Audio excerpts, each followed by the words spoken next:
Hello students. तो देखिए, last lecture में हमने अपने चैप्टर सॉलिड स्टेट में बात की थी अबाउट यूनिट सेल और क्रिस्टल सिस्टम्स के बारे में। ठीक है, तो 7 टाइप के आपके क्रिस्टल सिस्टम्स होते हैं और 4 टाइप की क्या होती है, यूनिट सेल्स होती है। उन सबको कंबाइन करके टोटल 14 टाइप के ब्रेवियस लेटिस फॉर्म किए जाते हैं। ठीक है, जो आपको ध्यान रखना है, क्या उनका बॉन्ड एंगल वगैरह अल्फ़ा बीटा गामा की वैल्यू होती है और edge length A B C की वैल्यू होती है। ठीक है, ये आपको पता होना चाहिए। ठीक है, पहली चीज़ तो ये। उसके बाद सेकंड हमने स्टार्ट किया था एनालिसिस ऑफ यूनिट सेल्स। हमने एक के एक यूनिट सेल का एनालिसिस करना स्टार्ट किया था, जिसमें हमने फर्स्ट जो लिया था आपका, दैट इज सिंपल या फिर प्रिमिटिव यूनिट सेल लिया था। ठीक है, क्यूबिक यूनिट सेल की हम बात कर रहे हैं। ठीक है, तो उसमें हमने कुछ पॉइंट्स डिस्कस कर लिए थे और कुछ बाकी थे जिन्हें हम आज कंप्लीट करते हैं। ठीक है, तो हम बात कर रहे थे किसके बारे में, अबाउट सिंपल या फिर प्रिमिटिव यूनिट सेल के बारे में। ठीक है, ये आपका डायग्राम था जो मैं एक बार फिर बनाता हूँ, देखिए।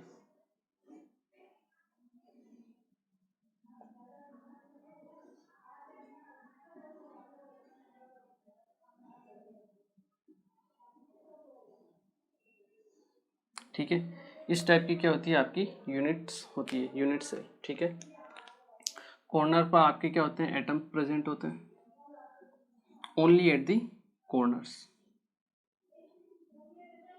इसके लिए हमने सबसे पहले बात की थी जेड की, जेड या फिर Z effective, number of atoms per unit cell. तो 8 एटम्स है कॉर्नर पर, हर एक का कॉन्ट्रीब्यूशन है आपका 1/8, तो 8 इंटू 1/8, तो जेड कितना हुआ 1। सेकंड हमने बात की थी कोऑर्डिनेशन नंबर के बारे में। तो कोऑर्डिनेशन नंबर क्या होता है, जो नियरेस्ट एटम होते हैं। अब इसके नियरेस्ट ये वाला है, टोटल कितने हैं आपके पास यहाँ पर अगर हम देखें, एक तो ये हो गया, हम इसकी बात करें, इससे नियरेस्ट अगर देखें, एक तो ये हो गया ए डिस्टेंस पर है, एक ए डिस्टेंस पर आपका ये है, और एक ए डिस्टेंस पर आपका ये वाला। ठीक है, जैसे नीचे वैसे ही आपके ऊपर भी होगा, जैसे ये आपका बैक साइड में है तो एक आगे की तरफ भी होगा, और जैसे ये लेफ्ट में एक आपके इस तरफ भी होगा। तो कोऑर्डिनेशन नंबर कितना होता है 6।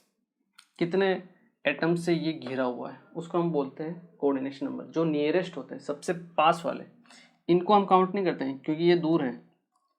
ठीक है ना, जो नियरेस्ट है, जैसे ये और ये, इन दोनों के बीच की डिस्टेंस ए है, यहाँ और यहाँ के बीच की अगर मैं डिस्टेंस मेजर करूँ तो ए और ए ये कितनी आएगी √2a, जो कि ए से ज़्यादा होती है, तो ये नियरेस्ट एटम नहीं होगा। क्लियर है? हाँ, ये सेकंड नियरेस्ट एटम हो सकता है। ठीक है, जो इसके बाद जो नियरेस्ट है वो ये हो सकता है, लेकिन फर्स्ट नियरेस्ट नहीं है। तो जो फर्स्ट नियरेस्ट होता है उसी से हम कोऑर्डिनेशन नंबर काउंट करते हैं। क्लियर है? चलिए, ये हो गया, कोऑर्डिनेशन नंबर हो गया था। थर्ड हमने बात की थी किसके बारे में, relation between A and R. A edge length और आर इसकी रेडियस, तो हमने रिलेशन निकालता ए इक्वल टू आपका 2r। ठीक है, फोर्थ हमने देखा था पैकिंग एफिशिएंसी। पैकिंग एफिशिएंसी कितनी होती है आपके, अराउंड 52.4% के आसपास, और वॉइड कितना होता है या एम्प्टी स्पेस कितना होता है, अराउंड 47.6% के आसपास। ठीक है, तो यहाँ तक हमने बात कर ली थी। अब हम बात करते हैं आगे अबाउट नियरेस्ट एटम्स या नेबर्स कितने हैं उसके बारे में हम बात करते हैं।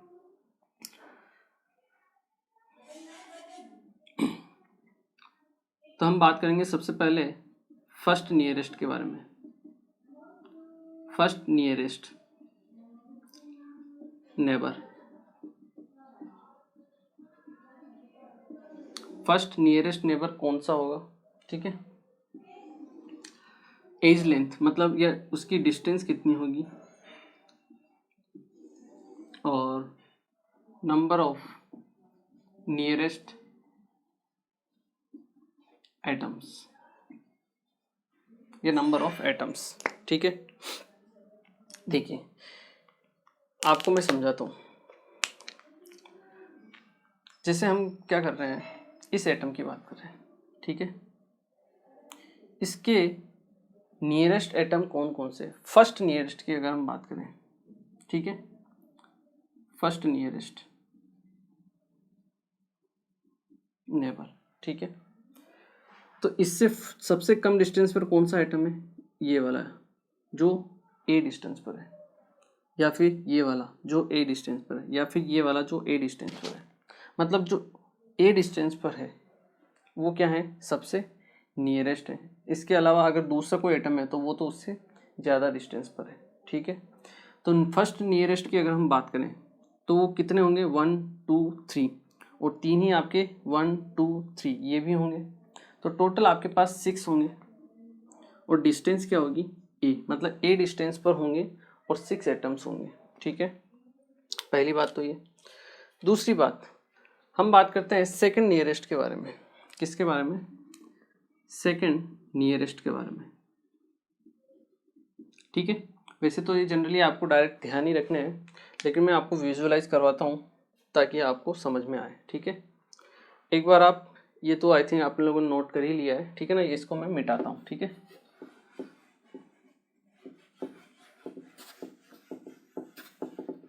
थोड़ा सा विजुअलाइज करवाने की मैं कोशिश करता हूँ आपको। देखिए,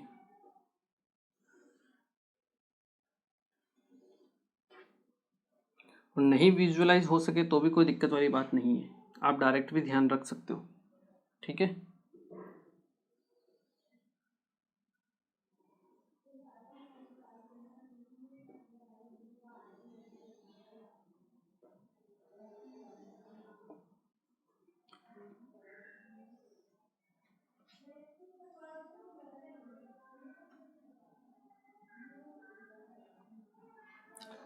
देखिए, इसको हम दो और पार्ट में डिवाइड करते हैं। देखिए,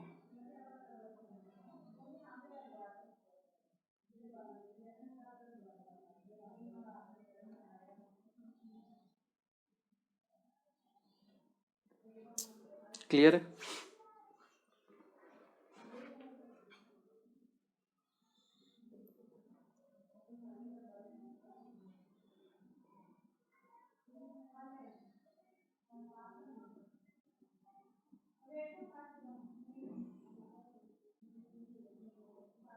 देखिए,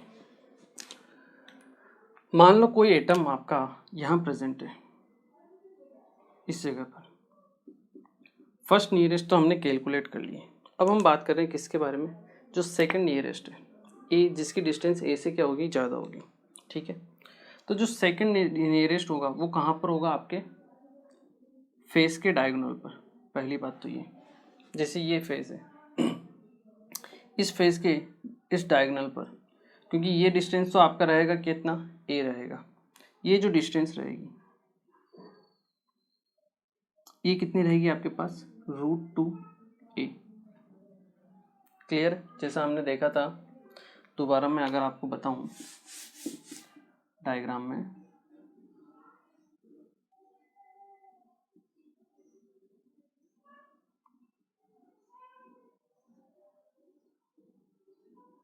ठीक है, इस तरीके से ये मान लो एटम है, तो ये भी ए डिस्टेंस पर होगा, ये भी एटम आपका ए डिस्टेंस पर होगा, ये भी ए पर होगा, और यहाँ की अगर हम बात करें तो इसकी डिस्टेंस कितनी होगी आपकी, √2a। क्लियर, क्योंकि ये भी ए है, ये भी ए है, तो a² + a² उसका रूट कितना होगा, √2a। क्लियर है। चलिए, तो एक तो ये पॉइंट होगा। सेम इसी तरीके से इस वाले पे जो फेस होगा वो यहाँ पर होगा, तो आपका ये जो डिस्टेंस है ये भी क्या रहेगी, √2a रहेगी। एक ये एटम होगा। तीसरा, इस वाले नीचे वाले पे यहाँ पर एक एटम है, ये जो डिस्टेंस रहेगी ये भी क्या रहेगी, √2a रहेगी, ठीक है। सेम इसी तरीके से अगर हम बात करें, 3 तो यहाँ हमको दिख गए, ठीक है, 1 2 3। अब ये जो फेस है आगे वाला, इसके ऊपर जो एटम रहेगा यहाँ पर, उससे भी डिस्टेंस आपकी क्या रहेगी, ए रहेगी। मतलब ये वाला आगे वाला जो रहेगा एटम, ठीक है, क्यूब है ये, क्यूब का जो आगे वाला फेस है ये आपको देखना है, ठीक है।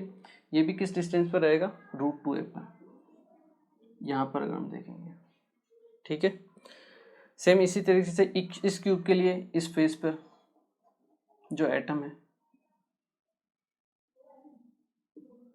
वो भी आपका कितने डिस्टेंस पर रहेगा, √2a डिस्टेंस पर रहेगा। ये सब √2a वाले हैं, ठीक है।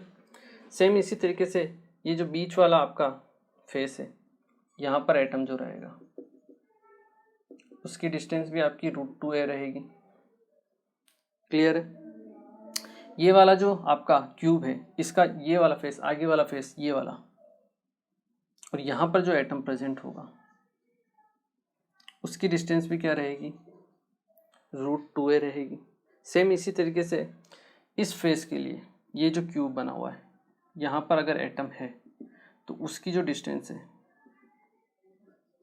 वो भी √2a रहेगी। क्लियर है।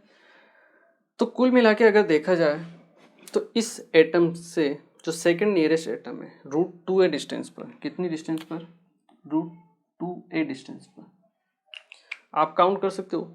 दो तो आपके इसी फेज में रहेंगे, फर्स्ट और सेकंड, ठीक है। एक रहेगा इस वाले फेज पर, ये वाला, एक रहेगा इस वाले फेज के आगे वाले पर, और इस वाले क्यूब के आगे वाला वो जो पोर्शन है उस पर। तो 1 2 3 4 5, सेम इसी तरीके से 6 7 और 8 ये तो रहेंगे। सेम ऐसे का ऐसा ही क्यूब आपके आगे की तरफ भी रहेगा, क्योंकि यूनिट सेल है तो हर तरफ रहता है। तो ये तो पीछे वाले हमने ले लिए, अब हम आगे वाले लेंगे। तो आगे वाले में आपकी 1 2 3 और 4, ये तो चार तो क्या हो जाएंगे, कॉमन हो जाएंगे, क्योंकि ये उस वाले जो आगे वाला जो क्यूब रहेगा उसमें शामिल होंगे। 1 2 3 और 4, और चार और नए जनरेट होंगे, 1 2 3 और 4, इसी तरह से आगे। तो टोटल कितने हो जाएंगे, 8 तो ये रहे और 4 नए वाले, टोटल 12 आपके पास रहेंगे, ठीक है। टोटल कितने रहेंगे, 12, ठीक है। हालांकि ये मुश्किल है विजुलाइज करना आप लोगों के लिए, ठीक है, फिर भी मैं आपको ट्राई कर रहा हूँ। दो तो आपके इसी फेस पर रहेंगे, 1 2 3 3 इस फेस पर रहेंगे, ठीक है। सेम इसी तरह से 1 2 3 दो आगे वाले इन क्यूब पर रहेंगे और एक आपका इस फेस पर रहेगा जो बीच में कट किया है उस पर, ये वाला। तो टोटल हो गए 8। जैसे कैसे सेम क्यूब आएगा आगे तो उसमें ये 4 क्या रहेंगे, कॉमन रहेंगे, ठीक है। बाकी के 4 आपके नए बनेंगे। क्लियर है। तो इस तरीके से आप ध्यान रख सकते हो। हालांकि डिफ़िकल्ट है बट डायरेक्ट याद रखो तो अच्छी बात होगी आपके लिए, ठीक है। सेम इसी तरीके से अगर हम बात करें थर्ड नियरेस्ट, अगर थर्ड नियरेस्ट की बात करें तो थर्ड नियरेस्ट कौन सा होता है, जैसे ये एटम है तो इसका जो डायगोनल होता है, इस फेस पे जो डायगोनल रहेगा आपका,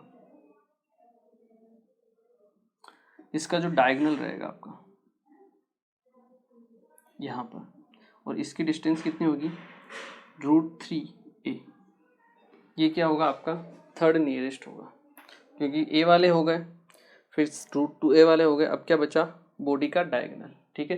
जैसे एक रूम आप इमेजिन करो, रूम के एक कॉर्नर से लेके दूसरा कॉर्नर तक जो डिस्टेंस है वो कितनी रहेगी आपके, √3a, ठीक है। क्योंकि वो कैसे आती है, सिंपल सी बात है, एक तो इसका स्क्वायर आपको करना पड़ेगा, ठीक है, और एक जो a डिस्टेंस है उसका स्क्वायर करना पड़ेगा, तब आपके जो डिस्टेंस आएगी वो कितनी आएगी, √2a आएगी, ठीक है।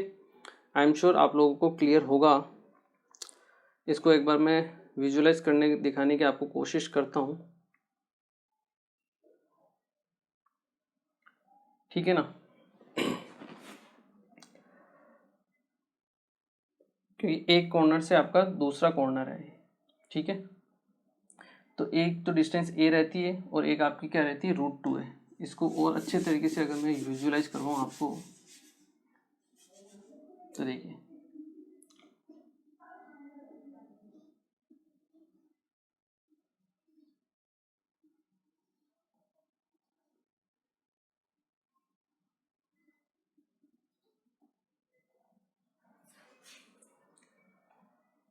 ये कॉर्नर, ये एटम, और इसके जस्ट सामने वाला आपका, अगर ये बैक साइड में है तो इसके सामने वाला आपका फ्रंट वाला, इसको मान लीजिए आप, ठीक है, ये बैक में है तो वो भी बैक में, इसको मान लीजिए आप, इसको रहने दीजिए आगे की तरफ, ये वाला आइटम। ये किस डिस्टेंस पर रहेगा आपके, √3a डिस्टेंस पर रहेगा। क्यों, क्योंकि देखिए ये यहाँ से यहाँ की डिस्टेंस कितनी है, a है, और यहाँ से यहाँ की डिस्टेंस, ये जो फेस वाला है, इसकी डिस्टेंस कितनी है आपकी, √2a है। क्लियर है, जो फेस पर है। अब देखना है आपको बॉडी डायगोनल, क्या बोलेंगे इसको, बॉडी डायगोनल। तो a ये कितना होगा, a² प्लस √2a², तो a² प्लस √2a²। मान लो ये x है तो x², तो x की वैल्यू कितनी आ जाएगी, ये √2a² कितना होगा, 2a² plus a², that is 3a², तो 3a² इक्वल टू x², तो x इक्वल टू √3a। ठीक है, तो बॉडी डायगोनल कितना होता है आपका, √3a, तो डिस्टेंस होगी √3a। अब ये हर एक क्यूब में आपका एक ही रहेगा, हर एक यूनिट सेल में आपका ये सेंटर एटम है, यहाँ से एक बॉडी डायगोनल बनेगा, सेम इसी तरीके से ये पास वाले में बनेगा, एक इधर बनेगा और एक इधर बनेगा, 4 तो ये रहे, और 4 ही इसके आगे की तरफ रहेंगे। तो टोटल होंगे आपके पास नियरेस्ट एटम कितने, 8। ठीक है, विजुअलाइज होता है तो अच्छी बात है, खुद बना के एक बार कोशिश करना, और नहीं होता है तो भी आप सिंपल इसको याद रख सकते हो। क्लियर है, वैसे ज़्यादा से ज़्यादा सेकंड नियरेस्ट तक पूछा जा सकता है, बहुत कम चांसेस होते हैं पूछने के, नहीं पूछते हैं, इतने हार्ड होते हैं इसलिए। लेकिन अगर मान लो बाई चांस पूछता भी है तो फर्स्ट या सेकंड नियरेस्ट तक पूछ सकता है, उसके आगे वो नहीं पूछता है। ठीक है, चलिए, तो ये थी अबाउट सिंपल या प्रिमिटिव यूनिट से रिलेटेड आपकी कुछ इंफॉर्मेशंस। क्लियर है, चलिए इसे एक बार आप नोट कीजिए, अच्छे से विजुलाइज करके बनाइए। अगर एक बार आपने विजुलाइज कर लिया, इसमें टाइम स्पेंड कर लिया, तो गारंटी है आपको आगे और अच्छे से समझ में आएगी चीज़ें, और कहीं पे कोई कन्फ्यूजन भी नहीं होगा। ठीक है, लेकिन अगर आपको यहीं पे अगर बोरिंग लगने लग गया, तो ये चैप्टर मैंने आपको पहले ही बोला था थोड़ा सा विजुलाइज करने वाला है, तो मेहनत आपको थोड़ी करनी पड़ेगी, विजुलाइज करना पड़ेगा। आप कमरे को इमेजिन कीजिए क्यूब के बेसिस पर, और फिर उससे आप चीज़ों को देखिए कि कहाँ पर क्या हो रहा है। क्लियर है, तो थोड़ी आपको आसानी रहेगी। क्लियर, चलिए इसे नोट कीजिए। फिर हम बात करते हैं second, that is body centred unit cell के बारे में। एक बार आप इसे नोट कीजिए। चलिए नेक्स्ट हम बात करते हैं about body centred unit cell के बारे में।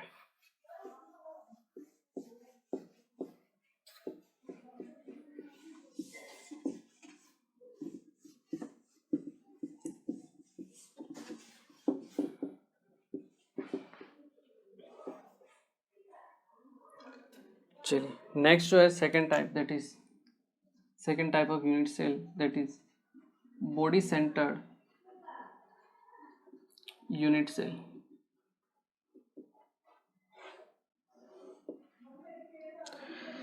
तो देखिए बॉडी सेंटर्ड यूनिट सेल के बारे में अगर हम बात करें, फिर से हम क्या करते हैं, डायग्राम बनाते हैं। देखो डायग्राम बना बना के क्या होगी, प्रैक्टिस होगी।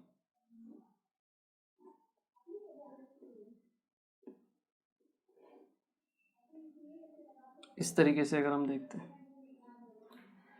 ठीक है, बॉडी सेंटर्ड यूनिट सेल।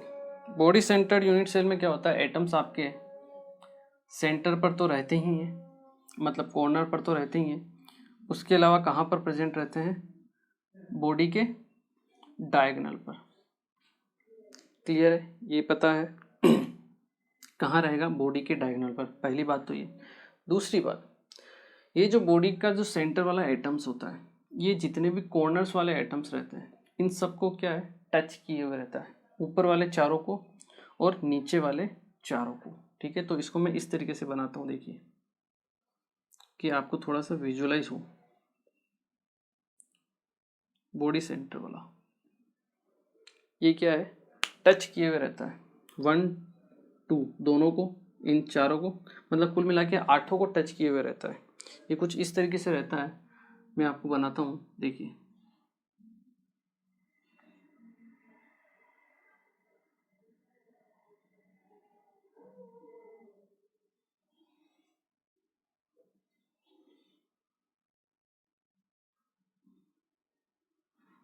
ठीक है, सॉरी मैंने क्या मिक्स कर दिया। तो ये तो 4 ऊपर के रहेंगे, उसके बाद बीच में एक ये रहेगा आपका Q, इस तरीके से, और फिर आपके वापस नीचे 4 रहेंगे।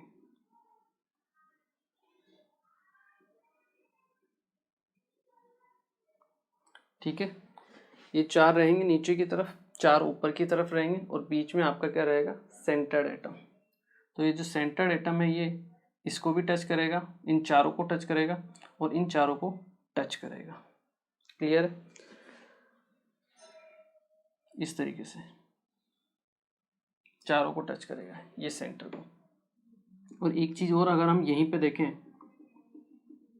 ये जो डिस्टेंस होगी, ये जो डिस्टेंस होगी, ये किसके इक्वल होगी आपके,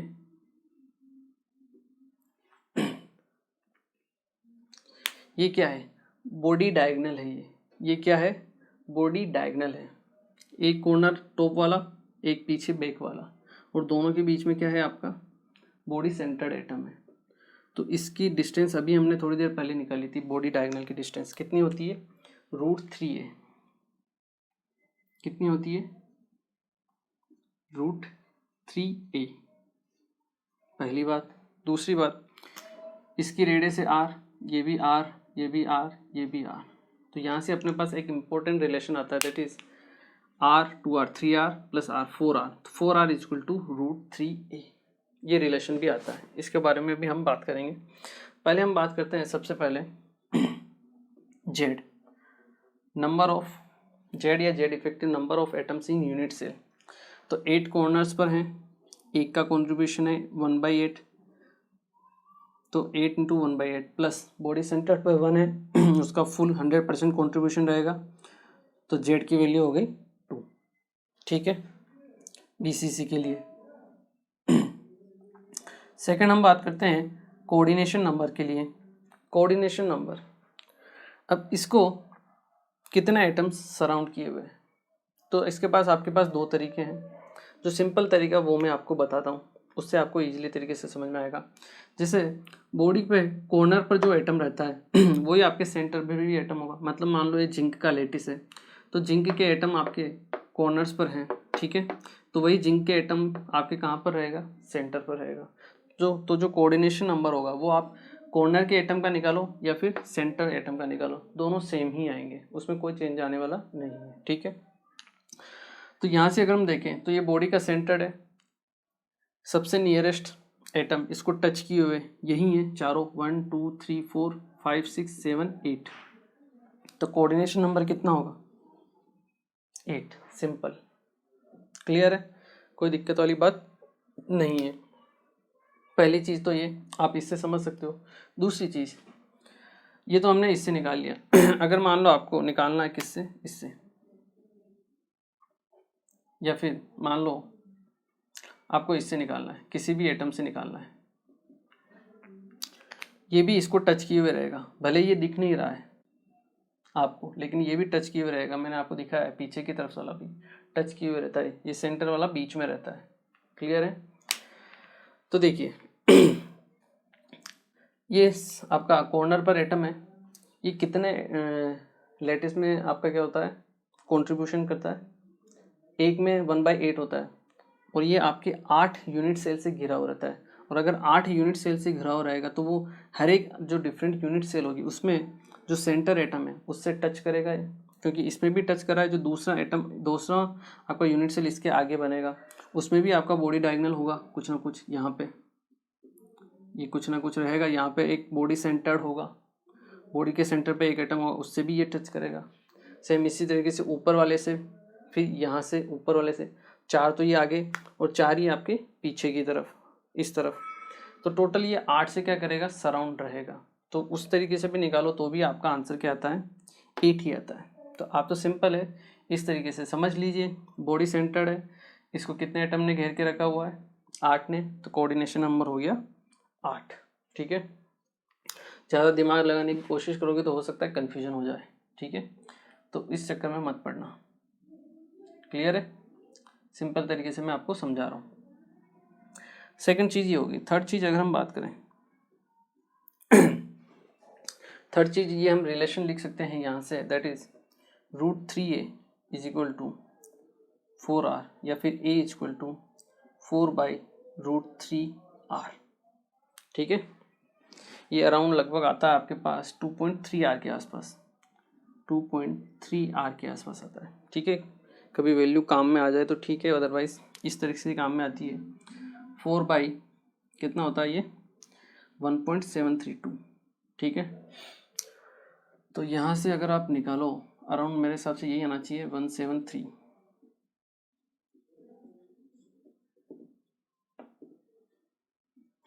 2.3 के आसपास ही आता है आंसर। ठीक है, करेक्ट है। तो a इक्वल टू 2.3r, जबकि लास्ट वाले में क्या था relation, a equal to 2r simple cubic में। यहाँ क्या रिलेशन है, a equal to 2.3r। Clear है। चलिए, अब पहले क्या था, ये जो यूनिट सेल थे आपके कॉर्नर्स पर जो भी आपके आइटम्स थे वो सब टच किए हुए रहते हैं, किसमें, आपके सिंपल यूनिट सेल में। मैंने आपको बताया था कि ये आपस में टच किए हुए रहते हैं, लेकिन जैसे ही आप क्या करते हो, इनके सेंटर के बीच में एक एटम डाल देते हो। अब ये एटम क्या करेगा, जगह ऑक्यूपाई करेगा, और ये जगह ऑक्यूपाई करेगा तो क्या होगा, ये जो एटम्स जो टच किए हुए रहते हैं वो थोड़े से दूर हो जाते हैं। क्या हो जाता है, थोड़े से दूर हो जाएंगे, ऊपर वाले भी और नीचे वाले भी। तो भले ही आपको यहाँ ऐसा दिख रहा है कि ये टच किए हुए हैं पीछे वाले इनको, लेकिन ये टच किए हुए नहीं रहते हैं। इनके बीच में क्या रहता है, स्पेस हो जाता है, क्योंकि ये बीच में आ जाता है तो कुछ ना कुछ ये स्पेस ऑक्यूपाई करेगा। इस वजह से इनके बीच में जो डिस्टेंस है वो बढ़ जाती है। अब ये एक दूसरे को टच नहीं करते हैं। क्लियर है, ये चीज़ें जो आपको ध्यान रखनी है। थर्ड हो गया, ये हो गया। नेक्स्ट अगर हम बात करें इसमें पैकिंग फ्रैक्शन, फोर्थ जो आपका पॉइंट है दैट इज पैकिंग फ्रैक्शन।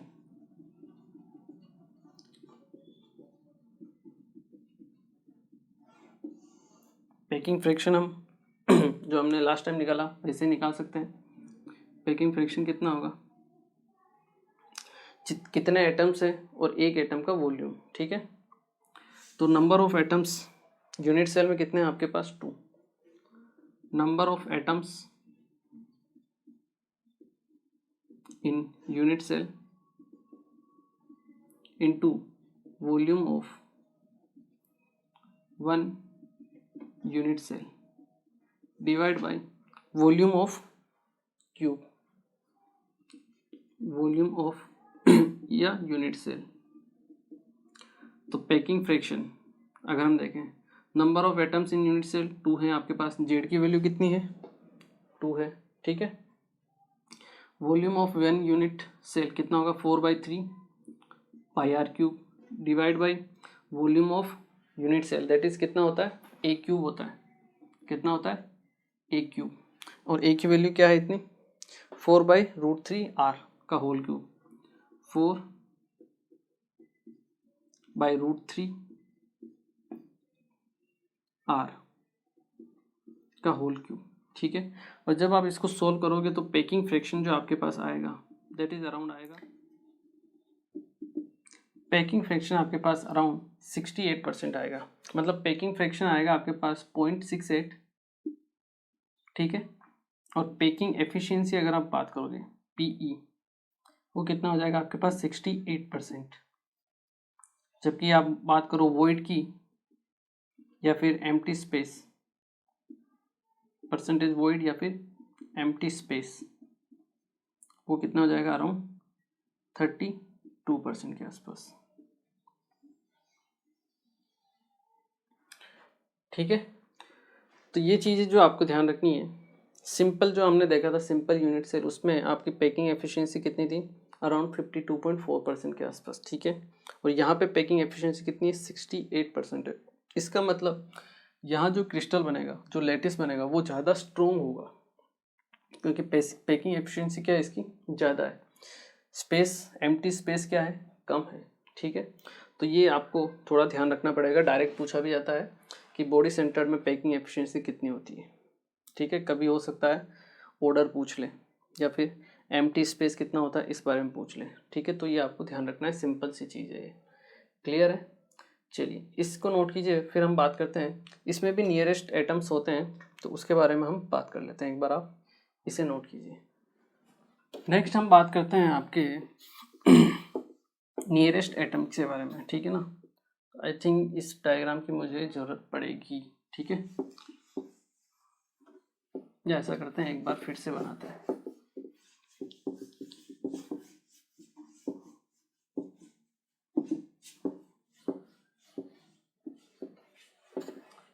चलिए नेक्स्ट हम बात करते हैं नियरेस्ट एटम के बारे में।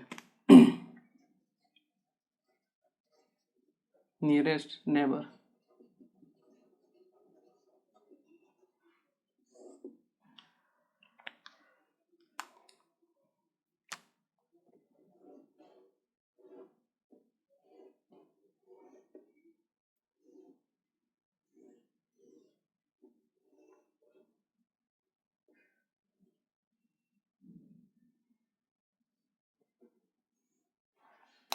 देखिए अगर हम बात करें फर्स्ट नियरेस्ट, ये एटम है मान लो, ठीक है।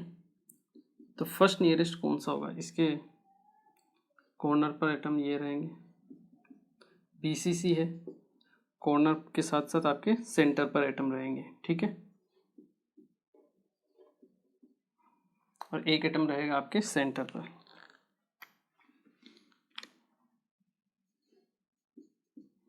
क्लियर है। अब हम बात करते हैं फर्स्ट नियरेस्ट। तो देखिए यहाँ से इस एटम की डिस्टेंस है ए, इस एटम की डिस्टेंस है आपकी ए, यहाँ से इस एटम की डिस्टेंस है आपकी √2 है। ये हम पहले ही देख चुके हैं, क्लियर है।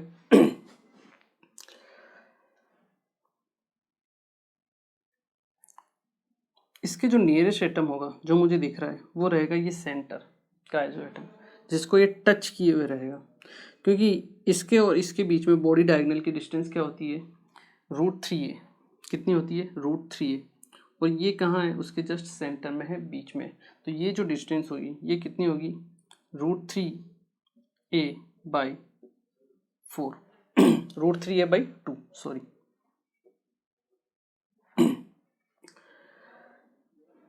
बॉडी डायगोनल की डिस्टेंस कितनी होती है, √3a, और ये कितना है, उसका सेंटर में है। तो ये जो डिस्टेंस होगी ये क्या होगी, हाफ होगी बॉडी डायगोनल की, और हाफ कितनी होगी, √3a/2। √3 कितना होता है, 1.7 के आसपास, ठीक है। तो 1.7 डिवाइड बाई 2 अगर हम देखते हैं तो लगभग आता है 0.85 के आसपास,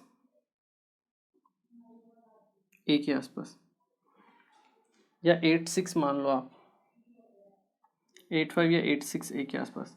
तो ए से तो ये कम ही होगा। तो जो नियरेस्ट एटम होगा, फर्स्ट नियरेस्ट एटम, यहाँ फिर से हम देखते हैं टाइप ऑफ नेबर,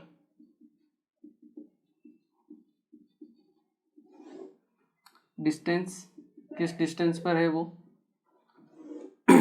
और नंबर ऑफ नेबर्स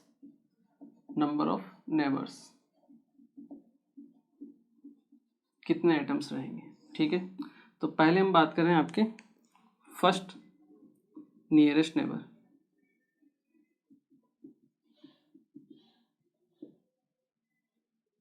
किस डिस्टेंस पर रहेगा आपके, √3a/2 √3a/2।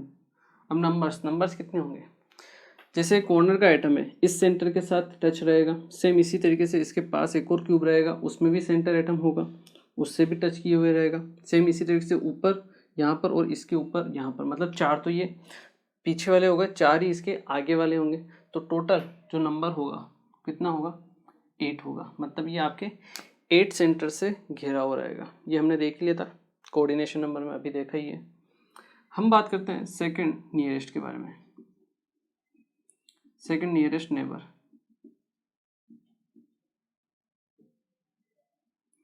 Second nearest neighbour कितना होगा,